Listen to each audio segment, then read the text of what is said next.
The kids showed up tonight.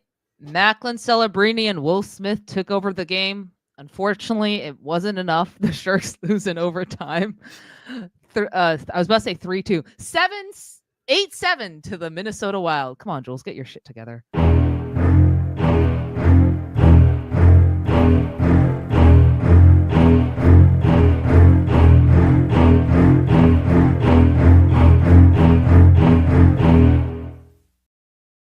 You know where to find us. You know us. You love us. You can find us on all the socials, the YouTube, the X, the Blue Sky, the Insta, all of those. The Facebooks. Who uses Facebook?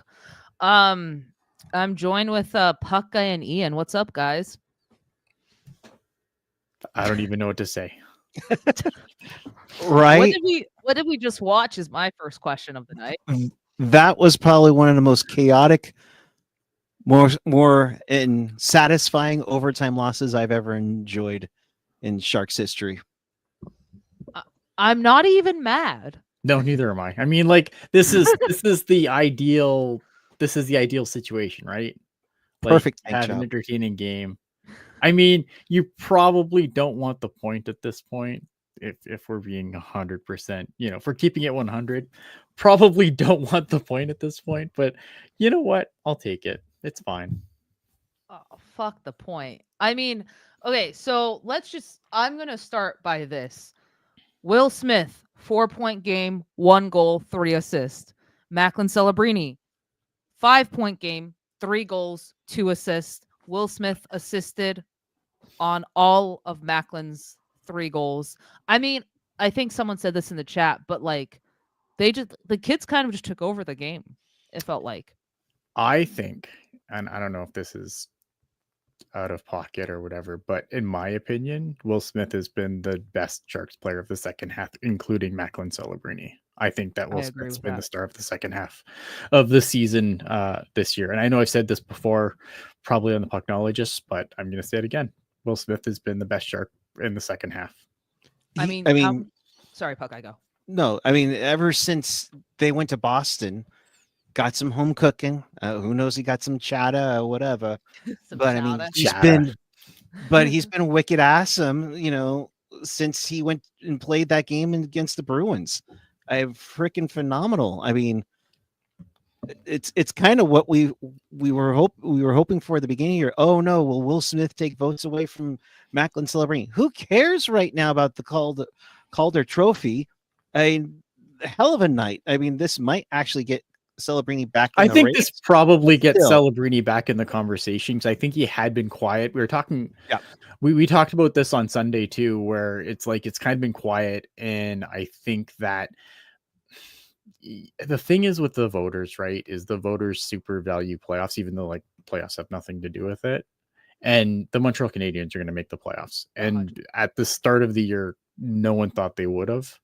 And a big part of that has been Lane Hudson. And I just think that that's going to be a situation where, that's going to be front of mind. But I think a big game like this for Macklin Celebrini does remind voters that he is here and the season he has had. I don't know if it's enough. One game alone, like if he finishes strong, then maybe it becomes a conversation again. Yeah, but sure. I think that just watching as long as I have and knowing what the voters kind of like and dislike, I just feel like Lane Hudson has done enough more recently, combined with Montreal, who's going to make the playoffs. When I look at the playoff race in the East, I don't know how anyone catches them at this point. No one wants it. Sorry, Ian. It's okay. Speaking of Will Smith, I don't know if this includes the previous game, but he had 24 points in his 29th game. I'm assuming this tweet from NHL Watcher, it was from like after the Calgary game. Okay. So you add 4 points to that, 28 points in 30 games. That's insane. Like he took it to a whole other level. I actually don't agree. I do agree with you on the fact that he's been, in my opinion, the best Sharks rookie ever since that Boston game, and taking away nothing. And that's not taking anything away from Celebrini, right? Sure. Like right. I just think, like, I mean, overall, if you look at like who's had the better season overall, it's Macklin Celebrini. But I think not only has he been the best rookie, I think he's been the best Shark, period. My question is, can we do a tandem for Calder Trophy? I mean, no, it's not just the I mean, that's how crazy it's been. We can't have a Macklin Celebrini Will Smith Voltron that just combines. Why you gotta do that to me, man? I don't know. But we should probably like give credit to Kovalenko also here. Yeah. Where I just lost all the stats to this game. I'm so sorry. Give me a second. Covey, I thought had a pretty good game. He ended up with, I'm doing this on the spot. Jules, give me a second. He got another assist in here. I thought Covey had a good game. I swear I thought he got more than just the goal, but I thought Kovalenko has looked good ever since he was benched for 6 games. Yeah, he's come back. I agree. I think he's come back in the lineup. He's made the most of what he's been given, and he's gonna make it very difficult for someone to pull him back out of the lineup again, which I don't like. I didn't understand that. Well, I just don't understand these lines. Period. Still, like Hey, they kind of switched that third line. They swapped Nikita and not Nikita. Jesus Christ, they swapped Zach and Ty. Yeah, and credit to Kovalenko, because I did kind of like look at him in the top 6. I'm like, all right, whatever, like it's fine. But like I would try if I was Ryan Warsofsky, and I'm not. I'm an asshole on YouTube. I don't know how many times I have to say this. I am just an asshole on YouTube, but I would have tried to get Cam Lund the hell away from that third line hole. Cam Lund with an apple tonight.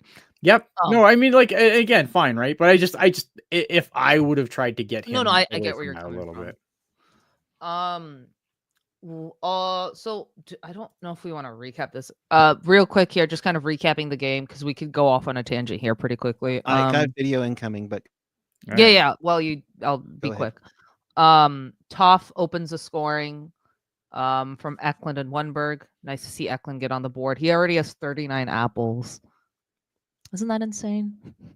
Isn't that great for the future?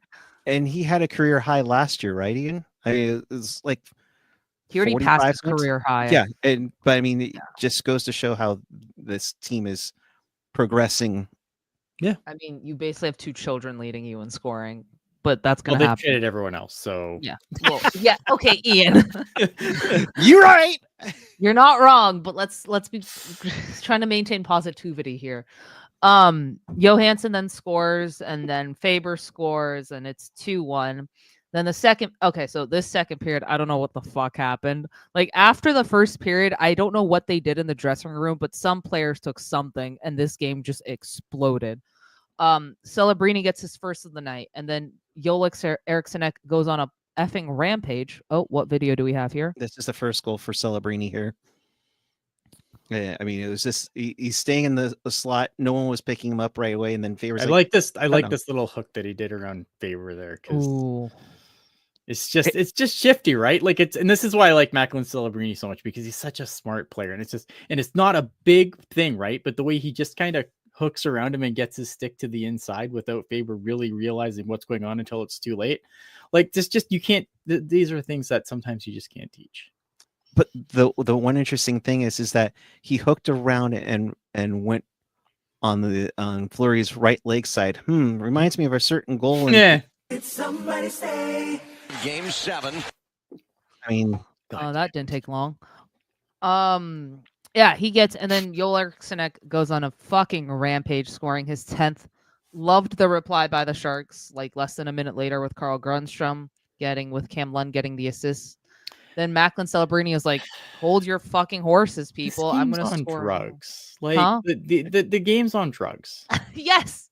Oh, yes. For those of oh my God, I'm blanking on the. Okay, so what this is Macklin's. This is Macklin's second goal. That, nice give and go here by Smith. Yeah. And then. So again, this is, like you said, this is your basic give and go, right? Obviously Smith passes it. It goes to Smith behind the net. Smith backhand passes it back out to Celebrini, who's in front of the net, who kind of just drifts through the defenders and puts it behind Marc-Andre Fleury. Good goal. It's a basic play, but sometimes the basic plays are what win hockey games, or at least score goals, because they did not win this game. Dave. Real quick, wanting to. They really, honestly, yeah, they should have. I'm sure the entire fan base would not riot at all.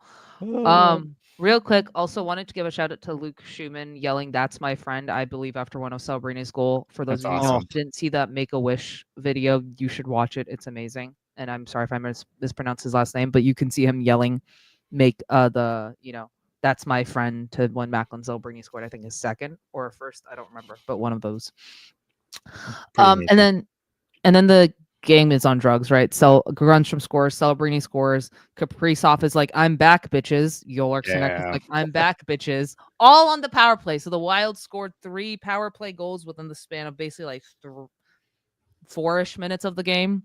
And you're like, the game was also on drugs because neither goalie could control a rebound.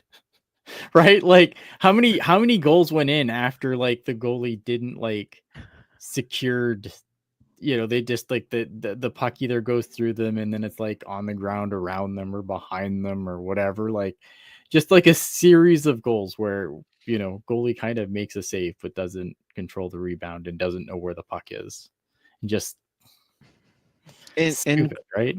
And credit to I guess both teams for being there because they know the rebound was coming on both of these guys, because I mean, quickly to pick it up. I mean, we saw that with the first Celebrini goal. Mm-hmm. Yeah. All right, we'll get to that. But your gift's so bad. Yes. And then Kovalenko scores from Celebrini and Thrun. And then Celebrini is like, "Hold your beer, guys. I'm going to get a forking hat trick here tonight." And so he did. And I don't even know the score at this point. It's 7-6, by the way, for those of you keeping track at home, because I can't fucking keep track of it. That's disgusting. Yeah, I mean, again, just for the people that are on the audio, Will Smith circles behind the net with the puck, comes out to the front, feeds the puck over across the crease to Macklin Celebrini, who's waiting for him on the other side. Macklin makes no mistake, puts the puck in the back of the net. That's gross. Will Smith, you are a wizard. And then Will Smith ties it with his 17th goal of the year. Had to check that twice. And his shot, I'm sorry, can we just take a minute and talk about Will Smith's shot? Best shark. I meant his shot, not the I know he's good. The best yeah. shark. Yeah. He's good. But we knew this going in, right? Like we knew like his shot is his bread and butter. I'm just glad that he's finally gotten the confidence to start using it. My question is how do you not keep these guys separated though? Because I mean, ideally the idea was to have Celebrini draft more guys.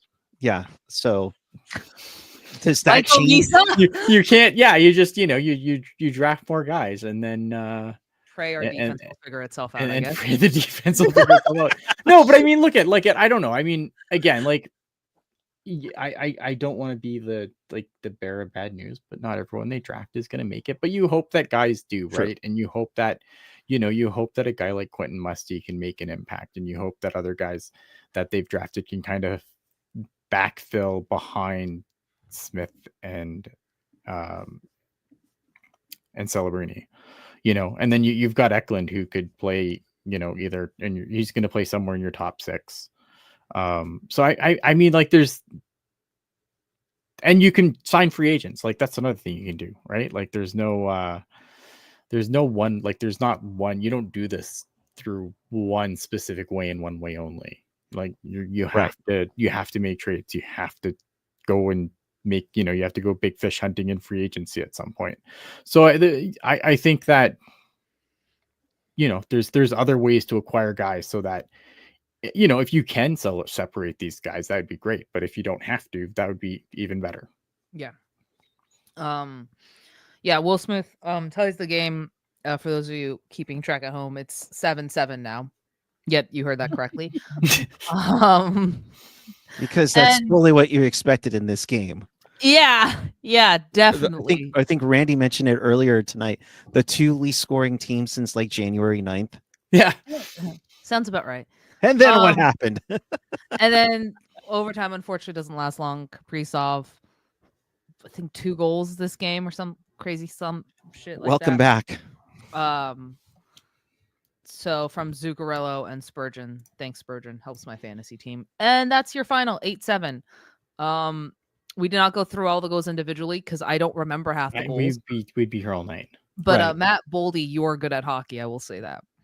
And credit to Joel Eriksson Ek on the Minnesota side. I mean, a rooster trick. Did he have assists as well? I'm just not afraid of the Minnesota Wild. Like, are you afraid of the Minnesota Wild? You draw them in the playoffs? I'm not. Well, first, who are you starting? Are you going Fleury or Gustafsson? It's Gustafsson for sure. Gustafsson. The reason Fleury started tonight is because they're playing the Sharks. Yep. Like that's just reality, right? Zach Bogosian was a -3 in this game. Sorry. Also, we should talk about Mario Ferraro getting hurt. Yeah. I cannot tell you what goal that was on. Oh, it was right before the end of the second period, right? It's like the 5-4 Minnesota goal. Yeah. Something crazy like that. Correct if I'm wrong, chat, but that sounds right because it was right before the third period. He took a shot to like the ankle area or something. Did not return to tonight's game, which sucks because I thought he was actually playing not horrid hockey. No.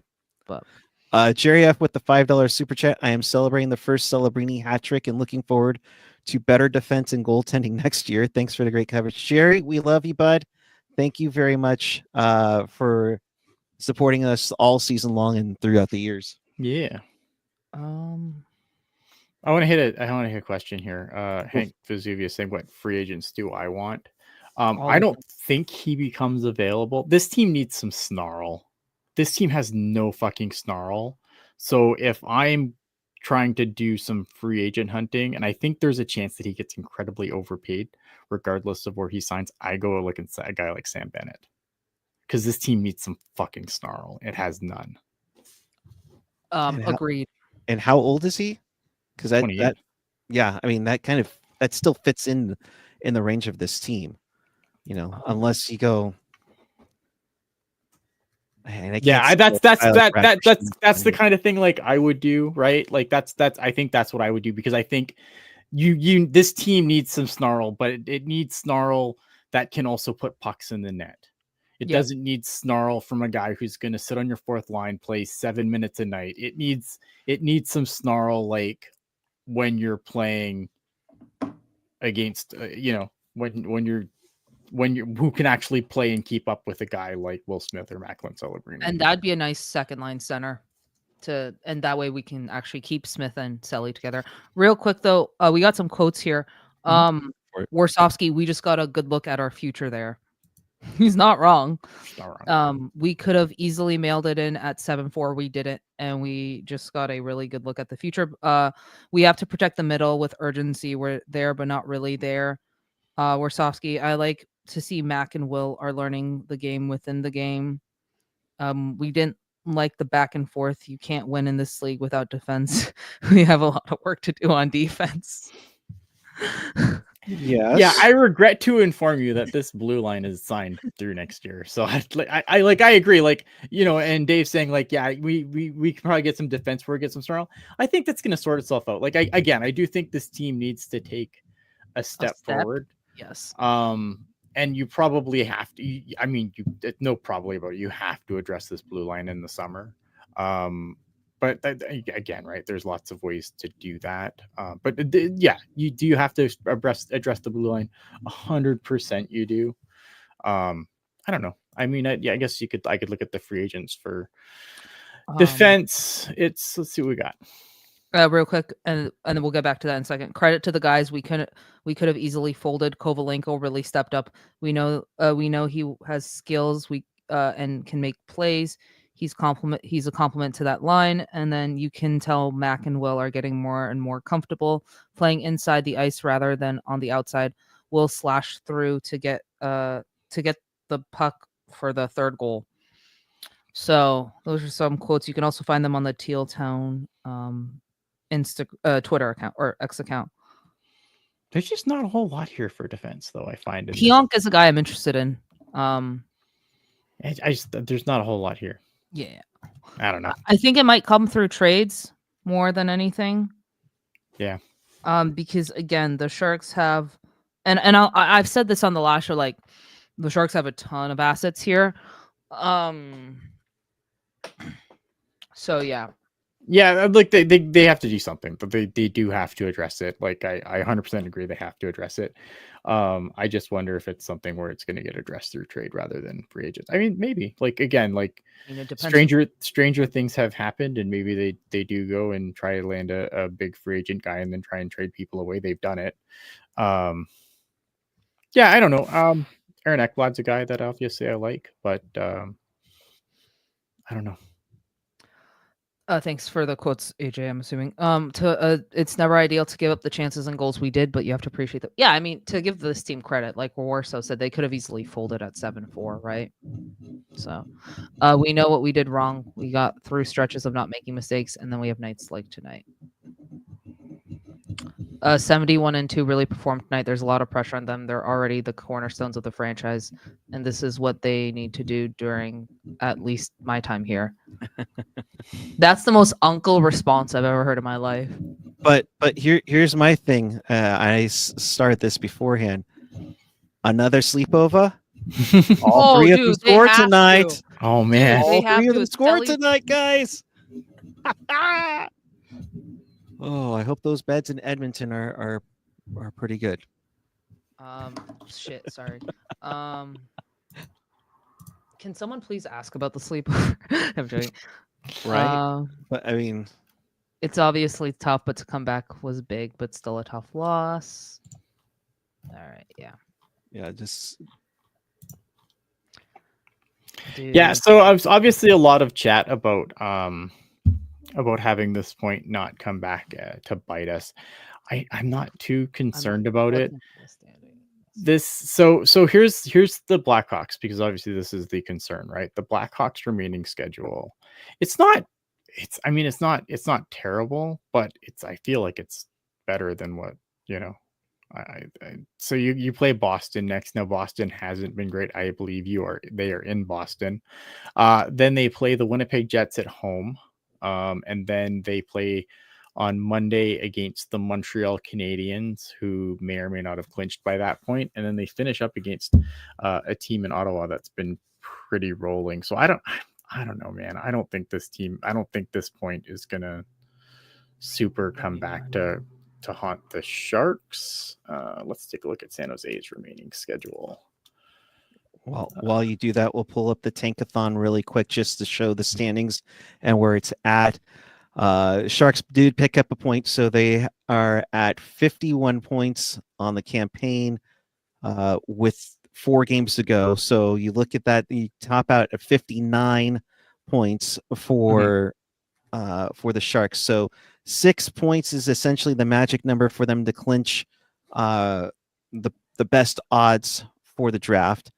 Yeah, but it's still a lottery, right? So I mean, finishing last doesn't mean shit. Exactly. It just gives you the best odds, but it doesn't guarantee anything. But it does, Ian. But it's half and half. Like if you go through and just like how the draft lottery has worked, it's basically been half and half. It's half teams that have finished last and half teams that have actually moved up in the lottery. Here's the thing: like the Sharks have guaranteed themselves a top 4 pick. Correct. So you've guaranteed yourself either Matthew Schaefer, Michael Misa, James Higgins, Porter Martone. I'll even throw Anton Frendel there. Like you've guaranteed yourself one of those 5 guys, right? That's not bad. The Sharks are getting a very good player here, no matter what the outcome of the lottery is. Yeah, like I look at I know like people will be like, no, we need Matthew Schaefer, and I don't disagree, but I don't think that this isn't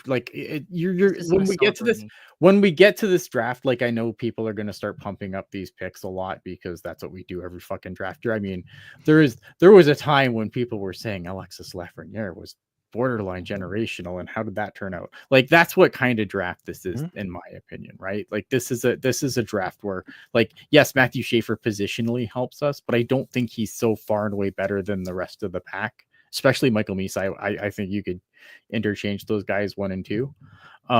That like it's not yeah, it's like you said, it's not Celebrini last year. It's not Bedard the year before.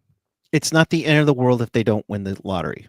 Correct. They're going to Yeah. get a really good player. It's going to help the rebuild regardless. Like, would Matthew Schaefer help? And look at, even if Chicago wins the lottery, let's say Chicago wins the lottery. Well, one, now they can't move up again for the next whatever years. And they might not take Matthew Schaefer anyway, because they just drafted Levshunov last year. And they kind of need someone for Connor Bedard to play with. So that's probably Michael Misa, isn't it? So I don't know, man. Like, it's gotta be. My biggest point is that if the Sharks finish 32nd and get the first overall pick, we can't be, oh, you can't draft first overall, you can't win the lottery because we didn't move up. Win. Love it. Here's the thing. I will, in regards to us getting Matthew Schaefer, I think if it's Chicago picking first, they're gonna go Misa or another forward, and we're still guaranteed Schaefer, in my opinion. But like, the only way I see us not really getting Schaefer is if a team like Boston or Nashville bumps up in the lottery, or if two teams like push us, or two teams push us out. But I'm just saying, like, get the path to Schaefer is actually, as long as we stay in the top two and it's Chicago that moves up, is actually fairly pretty decent. Pretty decent. Again, there's some wild card teams in there that I don't know which direction they're gonna go. But like, if you're Chicago, because you took Levshunov last year, you've strapped yourself into a position where, in my opinion, you kind of have to go Misa or Martone. You need someone to play with Bedard at this point, because you didn't have him off last year. Yeah. What if another team trades up and takes? I don't see Chicago doing this. When is yes, things that could happen, but like, I don't like, you'd have to go back pretty far for a top 3 pick getting moved by trade.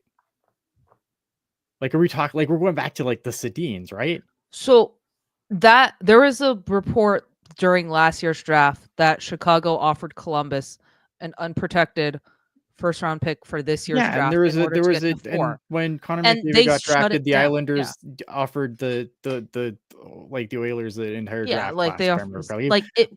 It's I don't think it'll happen, but if it does, they're probably taking it doesn't happen. Like, it hasn't happened in so long. Like, teams super value, especially these top picks. Teams super value these now. Like, I just don't remember the last time a top 3 pick was moved at the draft. Like, yes, I know the Sharks traded fucking Erik Karlsson, and and because of that, we didn't get fucking Tim Stützle, but like, that happened before the season. That wasn't like a pre-draft trade, right? Yeah.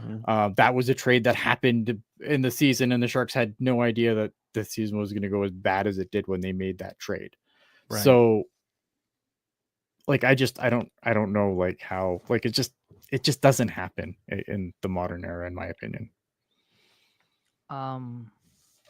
To everyone saying fire war, so we're not doing that. I just want to address that real quickly. That's not gonna end well. So we're just gonna leave that there. Anyways, oh boy, Buffalo's 8-2-0 in their last 10. Did not know that. That's actually won 5 in a row. Of course they did, right? When it doesn't matter. Sorry. Right. A quick update from the Barracuda. Oh, go ahead. Go ahead. I was going to do a quick update on the Barracuda. Still no score, but I heard Sabrin went to town. Oh my God! Of course, he comes back with the right. Sabrin just teed off. Oh. Warsaw just killed a man. Villeneuve. I think he just sparked up the wrong tree in his pro debut. Goes right after Scott Sabrin, and welcome to the American Hockey League, young fella. Oh my God, was that the guy from Sudbury they literally just signed? Yeah, they literally, I think, just signed this kid from Sudbury, played with Musty, actually. Yeah, it's Musty's running mate.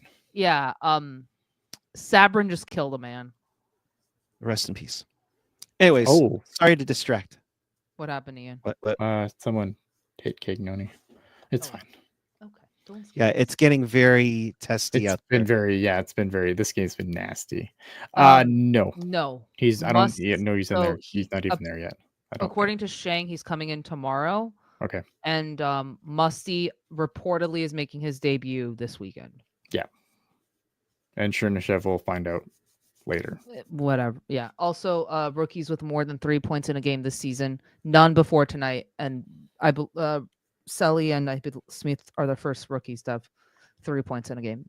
And that can't be Celebrini had 3 right. points on a couple times. That can't be right. Yeah, Ignore because that. Celebrini's had No, 3 ignore that. games That man before. just fully lied to me. Okay. Yeah. No, and Celebrini with the first rookie hat trick this season. In fact, Celebrini is the first overall, or excuse me, the Celebrini is the first #1 overall pick to have a hat trick in his rookie season since San Ramon, California's Austin Matthews in 2016. Oh Yeah. is he good? I heard Austin Matthews is good. San Ramon, California's Austin Matthews is pretty good.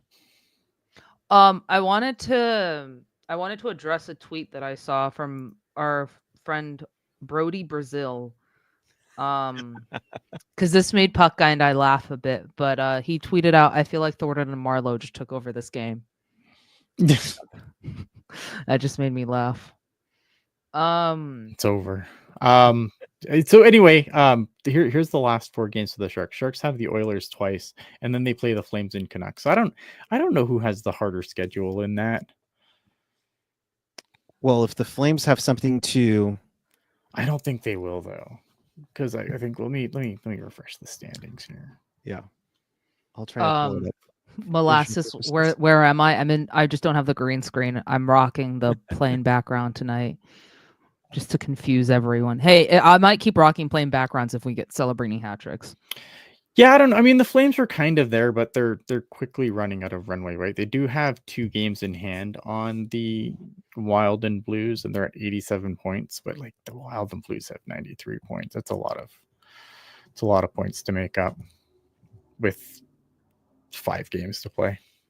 Yeah, I mean that's tough to get in there. Wild card standings. I mean, Calgary's in there. The Canucks are in there. Technically, Utah. Yeah. Oh no, technically Utah's out already. But Yeah, Vancouver's like clinging on. No, I think they're also out. They're eliminated. Are they out now? Yeah, I saw a Well, tweet. screw that. We don't need to talk about them. I mean, Calgary. Then, yeah. If Sunday night, Sharks and Calgary. I mean, I would think they would have to know if it's a do or die by then.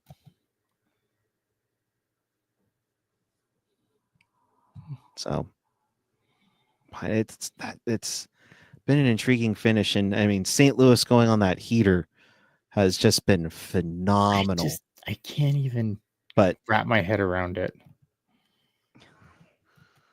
Oh my god! I'd be terrified of pulling the Blues in the first round. Terrified. Real quick here, Jonathan Becker with the fun tweet. Celebrini's first hat trick against Marc-Andre Fleury. Celebrini is the youngest player in the NHL, 18 years old. He was born in 2006. Fleury is the oldest player in the NHL, 40. His first year in the league was 2003. Oh God! Thanks, Becker, for that. But by the way, I love how Fleury, pranked us with the thumbnail of the show tonight. I mean, what the fuck? What a jerk! I mean, what is happening? Even threw a Sharks jersey on. I mean, wow. Oh, how sweet of you. No, and regarding the playoffs, like I honestly think it's set. I don't think Calgary is gonna catch up. Sorry, Flames fans, but and I think we got our first matchup confirmed. Also, it'll be the Devils versus the Canes. And if you want to join our bracket predictions, go to the Teal Town. Kings? Yeah, Devils and Canes have been confirmed as one. Oh, Devils and Canes. I'm sorry, I thought you said Devils and Kings. I'm like, what? No. But if you want to join the playoff bracket challenge with Teal Town, you can find it on the X, and we'll probably drop it in the description below also. Yeah, well, I am back. Is that Mike, you're asking what he should do in the off season? Who am I asking? What? Sorry. I was asking it. What was that? Mike Greer? Was that Mike Greer? No, it was Gary Bettman. He just wanted to look and you were doing a good job. Was he telling you to continue being a jerk on the YouTube? No, he said like if you could just remind everybody that there's only that there's less Canadian that there's because of the Canadian teams there's less American markets, therefore expansion is good. If I could just repeat that a few more times, the check's in the mail. Oh my god! Expansion has never been stronger. No, it was my wife. So, but I was like, I'm on air. Hi, Jen. Hi, Jen. Never met you, Bahai. Update from. Sorry. She's she's no hi Jen. She's chilling on a beach right now, and I'm freezing my tail off. What? Yeah. What? Wait, she ditched you? No. Yeah, she ditched me for the week. She is on a tropical island. Oh my God, where was our invitation? And I didn't get one either, so I don't know how you guys expected I'm one. joking. Wow. Oh I'm my sorry, God. Ian. You're stuck with us. Well, Nah, it's fine. your wife is Yeah, on a tropical island. no update on Ferrara. Ruda and Desharnais are traveling, but Warsawski hasn't said if either are very close to game action. So something to note here, and I think someone tweeted this, and I think it was Curtis, but something to look out for. Lucas Carlson, if he plays one more game, he would have to go through waivers to be sent back down to the CUDA.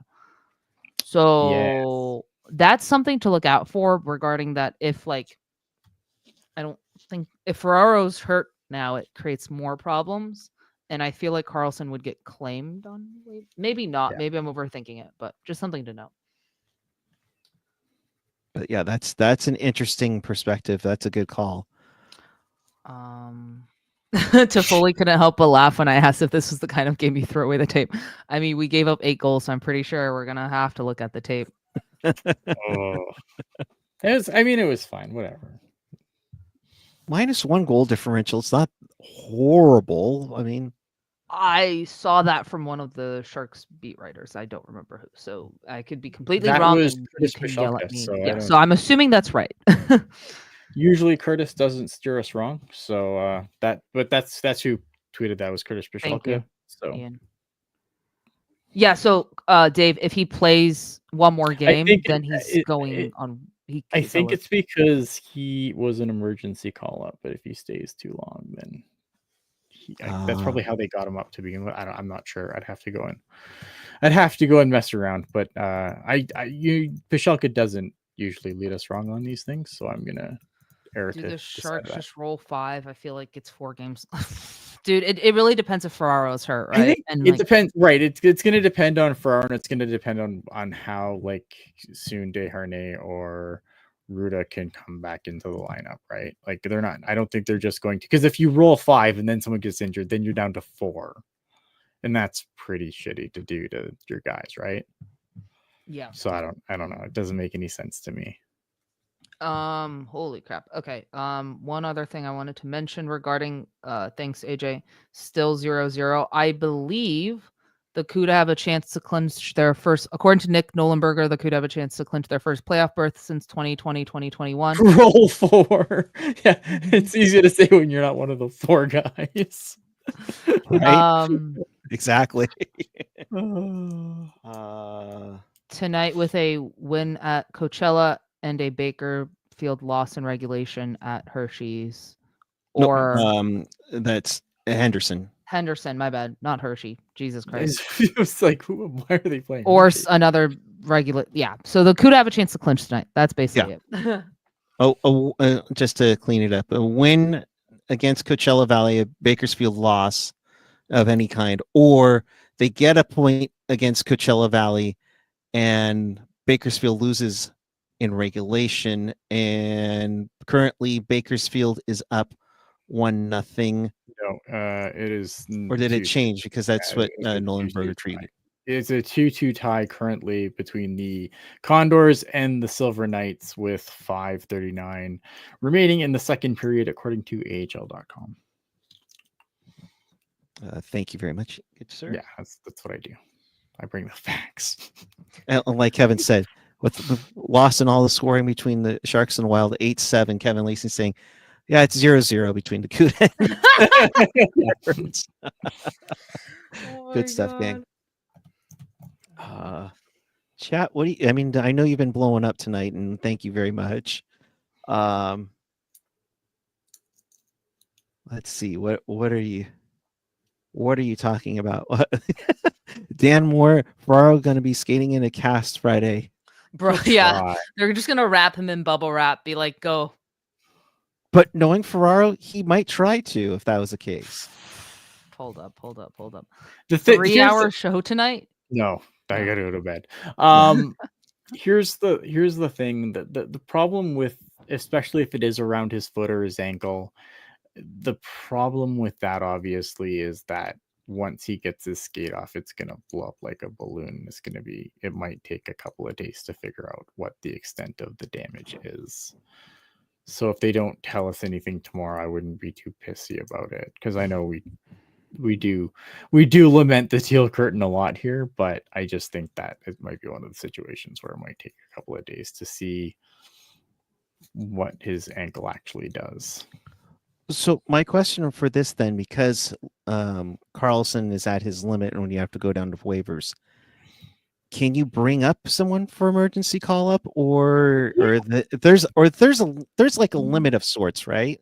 For call ups, 4, but there's 4, but you can again. So here's how this works, right? So you can call up, you can make 4 normal call ups, but obviously to fill in for injuries or whatever, like you're allowed to make emergency call ups. The problem is you have to play a game short first before you can make an emergency call up. That's my understanding of the rule. Gotcha. Yeah. But let's be honest, Ferraro's totally playing Friday. Knowing him, I mean, he's 100% playing Fire. Like, knowing Ferraro, he hasn't missed a game this season, so wouldn't be surprised. Would not surprise me. All right, I'm not even gonna bother. Anything else, boys, we want to add to this before we wrap this up? No, I'm good. Take us home. Oh God, was not prepared for that.